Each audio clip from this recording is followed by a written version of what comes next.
महाभारत को अक्सर युद्ध और राजनीति की कहानी समझा जाता है, पर इसके दिल में जो चीज़ है वो है शिक्षकों और छात्रों के बीच के गहरे और कभी-कभी बहुत दर्दनाक रिश्ते।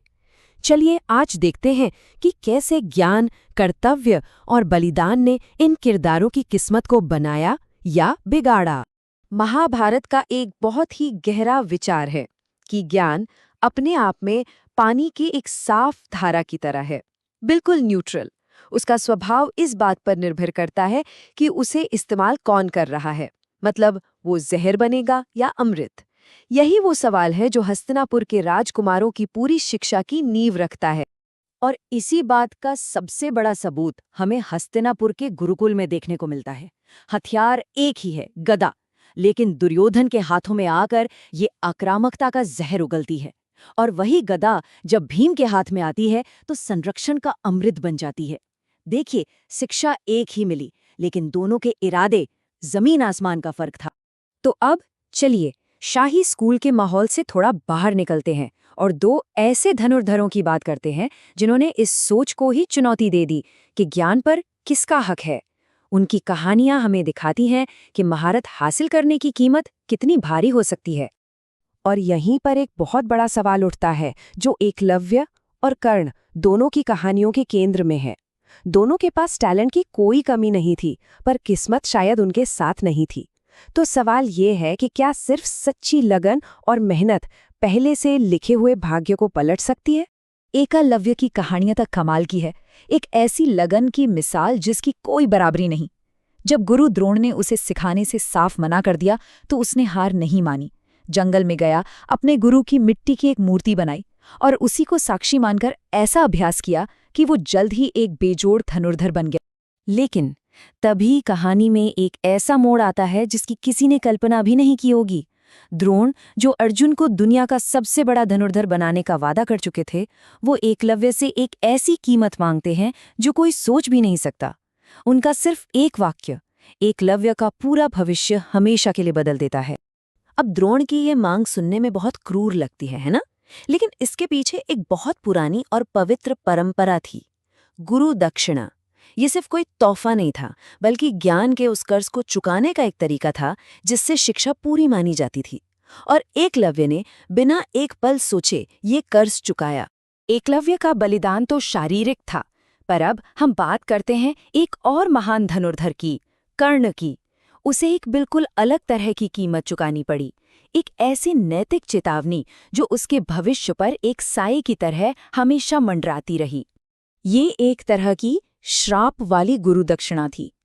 परशुराम ने कर्ण को साफ साफ चेतावनी दी कि अगर उसने कभी भी अन्याय का साथ दिया तो उसकी सारी विद्या, सारा ज्ञान ठीक उसी पल बेकार हो जाएगा जब उसे उसकी सबसे ज्यादा जरूरत होगी।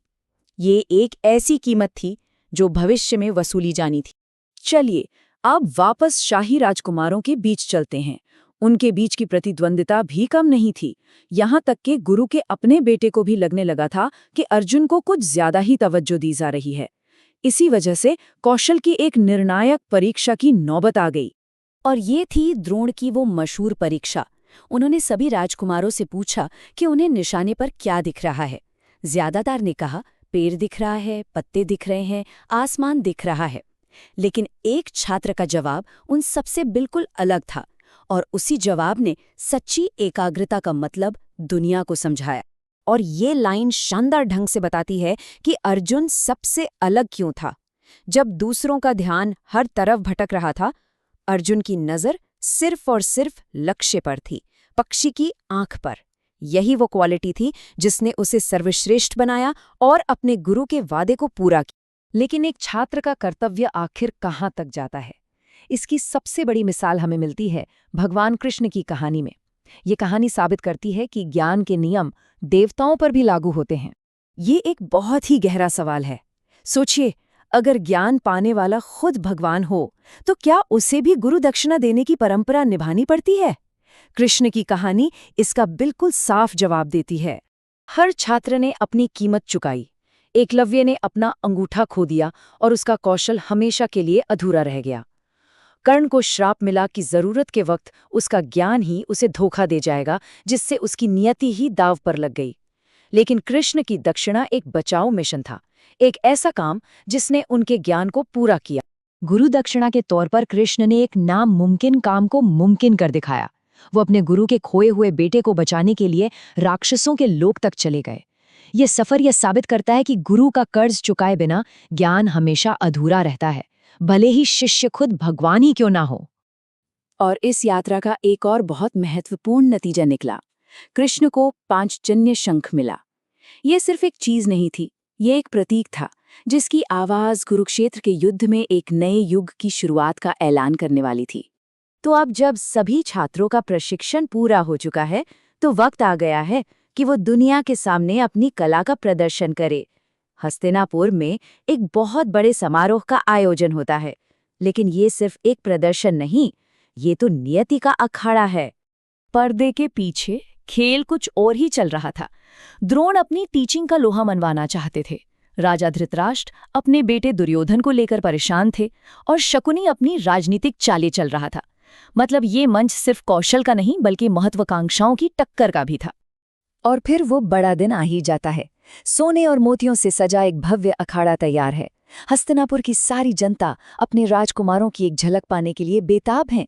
शाही परिवार के बैठते ही गुरु द्रोण अपने सभी शिष्यों के साथ मैदान में प्रवेश करते हैं। हवा में एक अजीब सा तनाव और उम्मीद दोनों घुले हुए हैं। मंच पूरी तरह से तैयार है। तो सवाल ये है कि जब कौशल, महत्वाकांक्षा और कर्तव्य ये सब इस अखाड़े में टकराएंगे तो क्या होगा? कौन जीतेगा? यही वो सवाल है जो आने वाले महायुद्ध की नींव रखेगा और जिसका जवाब इतिहास को हमेशा के लिए बदल देगा।